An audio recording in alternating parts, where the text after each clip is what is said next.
Hello friends, അപ്പോൾ നമുക്ക് food സീരീസിലെ വ്ളോഗ് 3 കണ്ടാലോ? എല്ലാവരും എൻ്റെ ചാനലൊന്ന് സബ്സ്ക്രൈബ് ചെയ്യണേ. എല്ലാവരുടെയും സപ്പോർട്ട് എനിക്ക് ആവശ്യമുണ്ട് ഈ സീരീസിന്. അപ്പോൾ നമുക്ക് നേരം കളയാണ്ട് വീഡിയോ തുടങ്ങാം. ഇതെൻ്റെ വൺ ഓഫ് ഫേവറേറ്റ് റെസ്റ്റോറൻ്റാണ്. ഇവിടെ വന്നാൽ ഞാൻ ആദ്യം തന്നെ ഓർഡർ ചെയ്യാറ് മൊഹബത്ത് സർബത്താണ്. അത് മെനു ഒന്നും നോക്കാണ്ട് ഞാൻ ആദ്യം ഓർഡർ ചെയ്യുന്നത് അതാണ്. പിന്നെയാണ് മൊഹബത്ത് സർബത്ത് കുടിച്ചുകൊണ്ടാണ് ഞാൻ വേറെ സാധനങ്ങൾ ഓർഡർ ചെയ്യുക. കാരണം എനിക്ക് അവിടുത്തെ ഫേവറേറ്റ് എൻ്റെ മൊഹബത്ത് സർബത്താണ്. അപ്പോൾ എന്നത്തെയും പോലെ തന്നെ മൊഹബത്ത് സർബത്ത് ഓർഡർ ചെയ്തു. പിന്നെ അവരോട് മെനു ചോദിച്ചിട്ട് മെനുവിൽ നോക്കി ഇന്ന് എന്തെങ്കിലും വെറൈറ്റി ട്രൈ ചെയ്യണമല്ലോ വ്ളോഗ് എടുക്കാൻ വേണ്ടിയിട്ട്. അപ്പോൾ ഞാൻ അത് ആലോചിച്ച് ഓരോന്ന് സെർച്ച് ചെയ്യായിരുന്നു.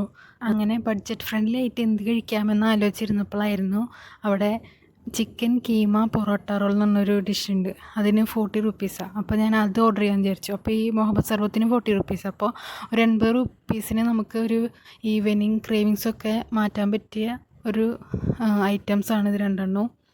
അങ്ങനെ ഞാനത് ഓർഡർ ചെയ്തിട്ട് ഓരോ 2 പീസാക്കിയിട്ട് തന്നിട്ടുണ്ടായി. അപ്പോൾ അതുകൊണ്ട് എനിക്ക് കഴിക്കാൻ ഈസി ആയിരുന്നു. എനിക്ക് ഫസ്റ്റ് ബൈറ്റിൽ തന്നെ നല്ല ചിക്കൻ്റെ ഫ്ലേവർ, നല്ല മസാലയായിരുന്നു. നല്ല പൊറോട്ടയാണെങ്കിലും നമുക്കത് പൊറോട്ട റോളാണെങ്കിലും കടിച്ച് കഴിക്കാനും ബുദ്ധിമുട്ടുണ്ടായിരുന്നു. എനിക്ക് നല്ല ഇഷ്ടപ്പെട്ടു. അപ്പോൾ ആർക്കെങ്കിലും ട്രൈ ചെയ്യണമെങ്കിൽ ട്രൈ ചെയ്യാം. ഇത് കൊക്കോട്ടി എന്ന് പറഞ്ഞൊരു റെസ്റ്റോറൻ്റാണ് കഴക്കൂട്ടത്തുള്ളത്. അപ്പോൾ എല്ലാവർക്കും ട്രൈ ചെയ്തിട്ട് എല്ലാവരും കമൻറ്റ് ചെയ്യുക. Thanks for watching. എല്ലാവരും സബ്സ്ക്രൈബ് ചെയ്യണേ.